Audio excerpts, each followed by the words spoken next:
Hello అండి, బాగున్నారా? ఏంటి పిల్ల తట్టాబుట్టతో రెడీగా ఉంది, ఏం చేస్తుంది అనుకుంటున్నారా? ఏం లేదండి, మా చెట్లో ఫుల్గా నిమ్మకాయలు కాసాయి. ఈ ఎండలకి ఏ కర్రీ చేసుకున్నా తినాలనిపించట్లేదు. అదే పుల్ల పుల్లగా నిమ్మకాయ పచ్చడి చేసుకున్నాం అనుకోండి, 2 ముద్దలు ఎక్కువే తినేస్తాం కదా. బయట నిమ్మకాయలు కొంటే కాస్ట్ అయితే అదిరిపోతుంది, కానీ దాంట్లో కొంచెం కూడా రసం ఉండట్లేదు. అదే మన చెట్లో కాయలు అయితే చాలా మంచిగా ఉంటాయండి. ఇంట్లో ఒక్క నిమ్మ చెట్టు ఉంటే చాలండి, బోలెడన్ని కాయలు. అదీ కాక మన చేత్తో కాయలు కోస్తుంటే ఆ ఆనందమే వేరే లెవెల్ అనుకోండి.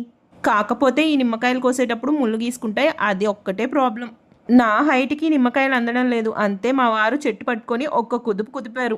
ఆకాశం నుండి వర్షం పడినట్టు బుట్ట నిండా పడ్డాయి చెట్లో నుంచి నిమ్మకాయలు. ఆహా, తాజా తాజా నిమ్మకాయలు. మీకు కూడా కావాలా? చెప్పేయండి, కామెంట్స్లో పంపించేస్తాను. చెట్టు అయితే మా ఇంట్లోనే ఉంది, కానీ మా ఇంట్లో కంటే ఎక్కువ గోడవతలే పడతాయండి నిమ్మకాయలు. చూసారా, ఇలా చెట్లలో పడిపోతాయి, అంతే వదిలేస్తాం, ఇంకేం చేస్తాం.